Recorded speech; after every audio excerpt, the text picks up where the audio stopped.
Vamos lá então começar mais uma semana com o Dr. Fernando Gomes. E aí, doutor, bom dia, boa segunda. Bom dia, boa segunda-feira para você e para todo mundo que está acompanhando a gente. Que seja ótima para todos nós e com muita saúde. Por isso, vamos lá então.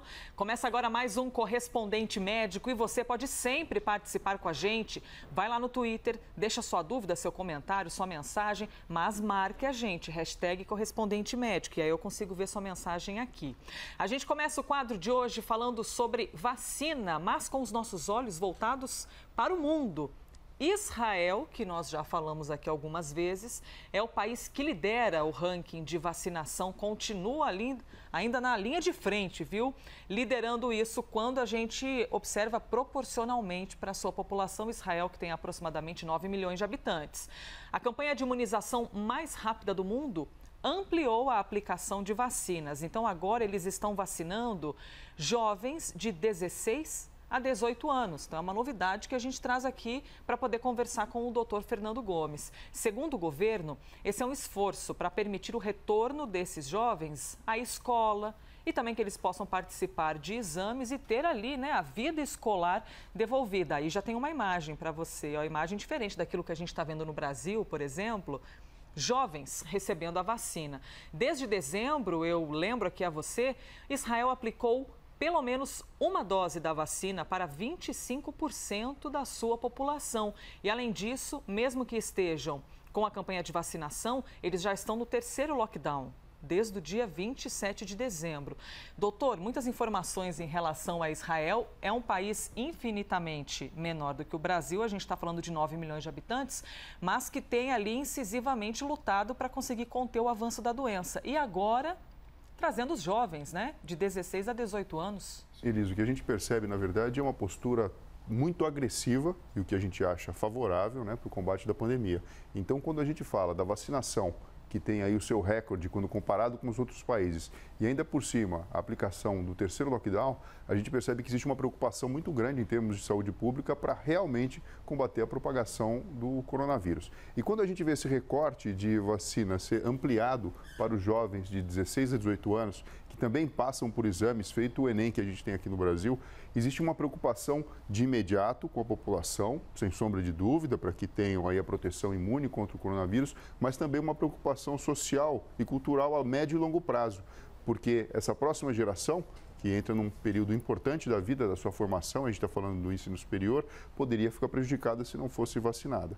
Então, nessa linha de construção do pensamento, a gente observa aqui um país que tem uma postura extremamente racional e realmente agressiva no combate ao coronavírus. Eles estão analisando, inclusive, colocando novas regras em quem entra e sai do país, ou seja, tentando fechar de todas as maneiras ali o núcleo da nação deles para que tenham cada vez menos efeitos externos e tentando conter o avanço da doença ali dentro.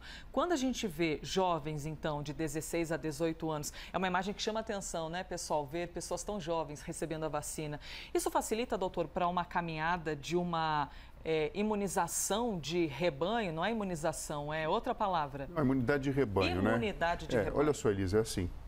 Conforme a gente imagina o maior número de pessoas recebendo a vacina, ou então tendo a sua imunidade estimulada pela própria manifestação da doença, do coronavírus, você pode imaginar que sim, isso acaba estimulando a imunidade de rebanho da população.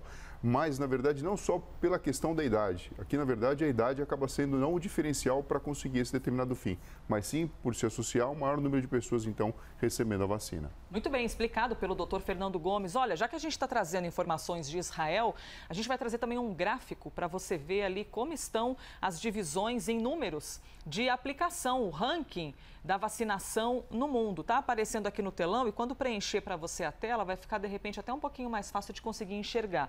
Primeiro, observem a diferença. Em Israel está muito distante, por exemplo, dos Emirados Árabes. Então, como eu contei a vocês, aproximadamente 25% da população já recebeu pelo menos uma dose da vacina.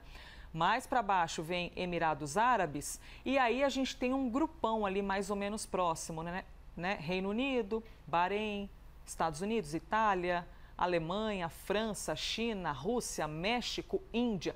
O nosso Brasilzão, por enquanto, não aparece aí. Lembrando que começou a vacinar bem depois que esses países que já estão aparecendo, então por isso, evidentemente, eles já estão mais na frente. Mas a gente tem até um dado aqui interessante para vocês, porque a gente avaliou a proporção. Aqui a gente tem aproximadamente 210 milhões de habitantes e a Índia tem aproximadamente 1 bilhão e 400 milhões, é muita diferença.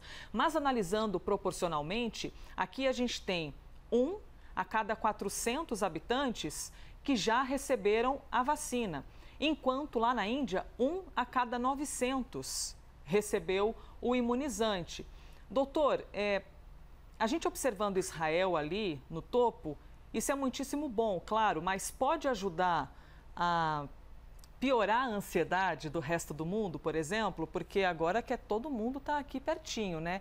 Se não for de Israel, pelo menos aqui, ó, do Reino Unido, porque é o desejo de ser igual a eles, né? No quesito do avanço da vacina. Sim, quando a gente imagina a questão de supor o futuro ou desejar um desfecho melhor, isso tem um lado bom e um lado ruim. O lado bom é porque mostra pra gente que é possível.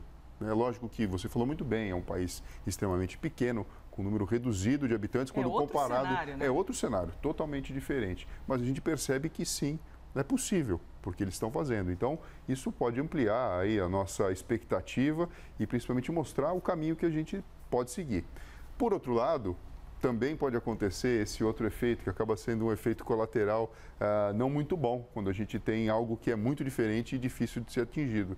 Que vem aquela sensação de ansiedade, enfim, de que as coisas podem não dar tão certo assim. Não a gente, exato, né? Isso pode baixar um pouquinho a estima. Mas eu acho que vale a pena a gente olhar numa perspectiva positiva de que, se é possível conseguir, quais foram os passos que foram tomados, entender que existem diferenças, tanto culturais como geográficas mesmo e regionais, e por isso acaba tendo a diferença também, não simplesmente a questão política ou a própria questão econômica do próprio povo.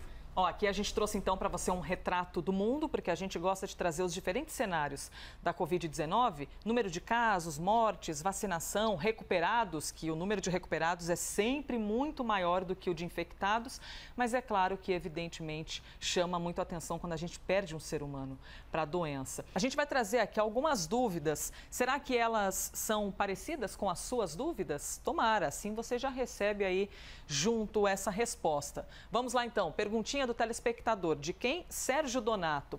A minha filha tomou a primeira dose da vacina. Eu tenho 61 anos e a minha esposa tem 56.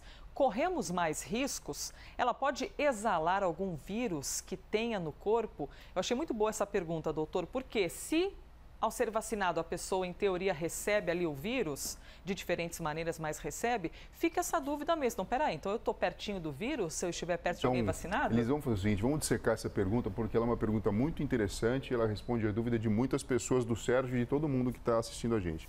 Primeira coisa, a filha dele tomou a primeira dose da vacina, então provavelmente ela é da área da saúde, para ter recebido essa vacina nesse momento. Imaginamos que sim. Não é isso?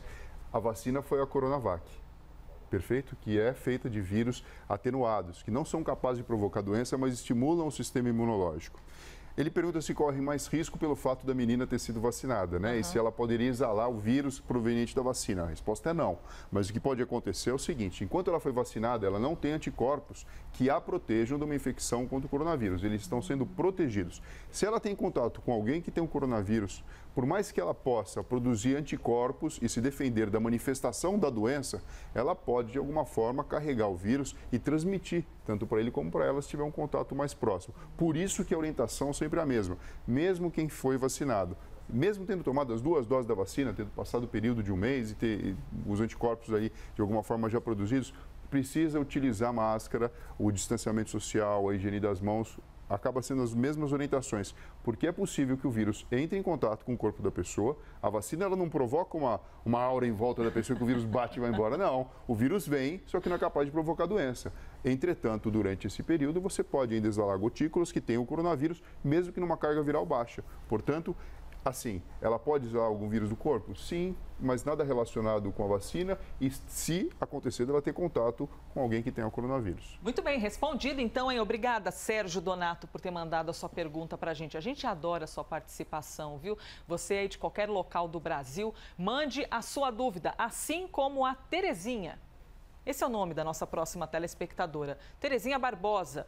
Se uma pessoa tomar a vacina de Oxford, ela poderá tomar a Coronavac ou vai ter alguma divergência, doutor? Essa é aquela perguntinha que a gente deixou no ar no nosso último encontro para respondê-la. É assim, né, Elisa?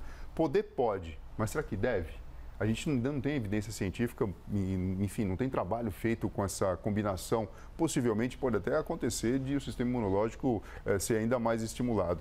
Mas o racional teórico, baseado nos estudos científicos que foram feitos, até para a própria validação e comercialização de todas as vacinas, é que você tome a primeira dose e a segunda dose da mesma vacina que você iniciou a sua imunização, para que você possa ter um efeito previsível da produção de anticorpos pelo seu organismo. Por exemplo, doutor, quando a gente está fazendo um tratamento, tudo bem que a vacina é para proteger lá atrás, ela não é um tratamento da doença. Exato, isso é super importante, Elisa. As pessoas às vezes fazem uma confusão. A vacina não é a cura e não é o tratamento. Ela simplesmente significa que você fortalece o sistema imunológico para que quando a pessoa tenha contato com o vírus, não tenha a manifestação da doença na sua pior forma.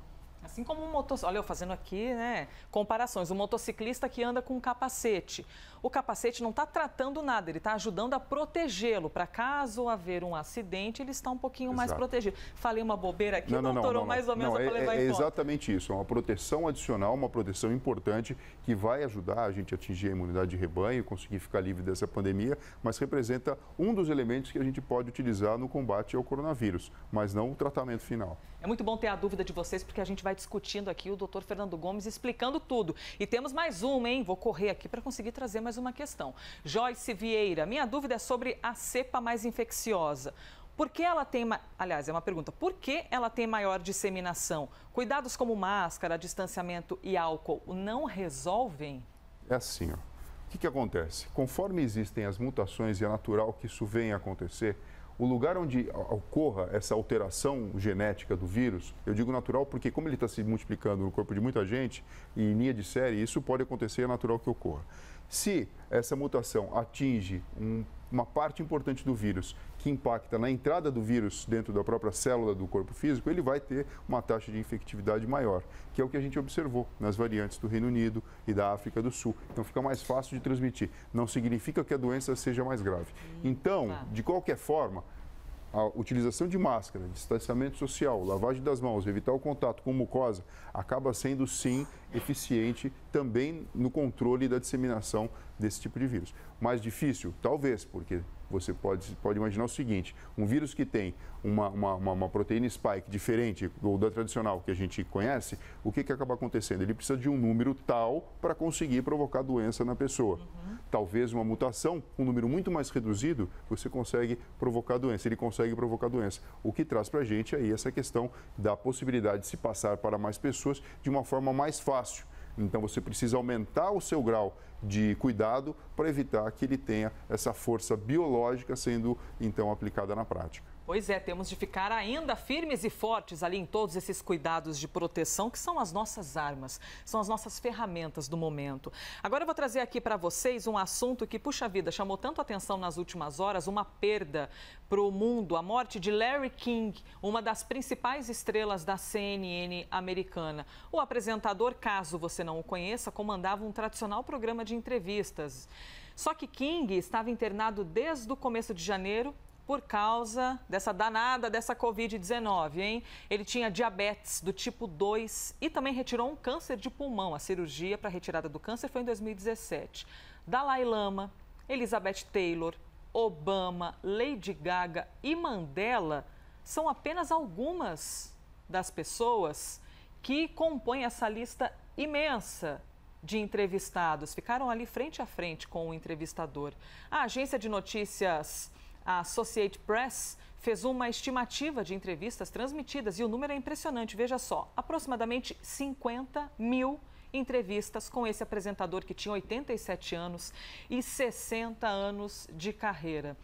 Doutor, o fato de Larry King ter diabetes e também ter passado por uma cirurgia para retirar um câncer e a idade avançada, isso é uma somatória perigosa para a Covid-19. Isso compõe fatores de risco que já são muito bem estabelecidos para a evolução desfavorável do coronavírus. Idade avançada, doenças de base ou as chamadas comorbidades, então diabetes mellitus, que acaba implicando em processo inflamatório dos vasos sanguíneos do corpo todo, ainda por cima a questão do câncer, que foi recentemente tratado, né? Alguma coisa em termos de 3 anos. Agora, o que chama atenção é que carreira bonita esse homem Puxa tem. vida.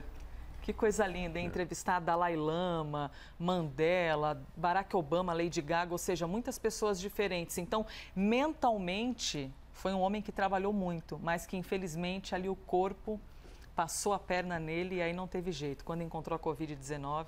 E tendo esses fatores de risco que já estão muito bem estabelecidos, né, a gente imagina de que o desfecho poderia ser esse mesmo, apesar de todos os recursos terem sido aplicados para o tratamento dele. Pois é, como um dos fatores de Larry King foi o de comorbidades, né, porque tinha diabetes, eu já aproveito para te fazer um convite para você mandar sua dúvida, caso você tenha dúvida sobre grupos de risco com a Covid-19. Em breve tem vacinação desse grupo aqui no Brasil. Não é agora, é mais para frente, mas se você já tiver dúvida, manda para a gente, viu? Porque a gente vai tratar desse assunto em breve. #correspondente médico. Doutor Fernando, mais um dia juntos e seguimos aqui, hein? É isso aí. Vamos em frente, Elisa. Um bom dia para você e para todos vocês. Até breve. Sempre com a sua participação neste que foi mais um Correspondente Médico.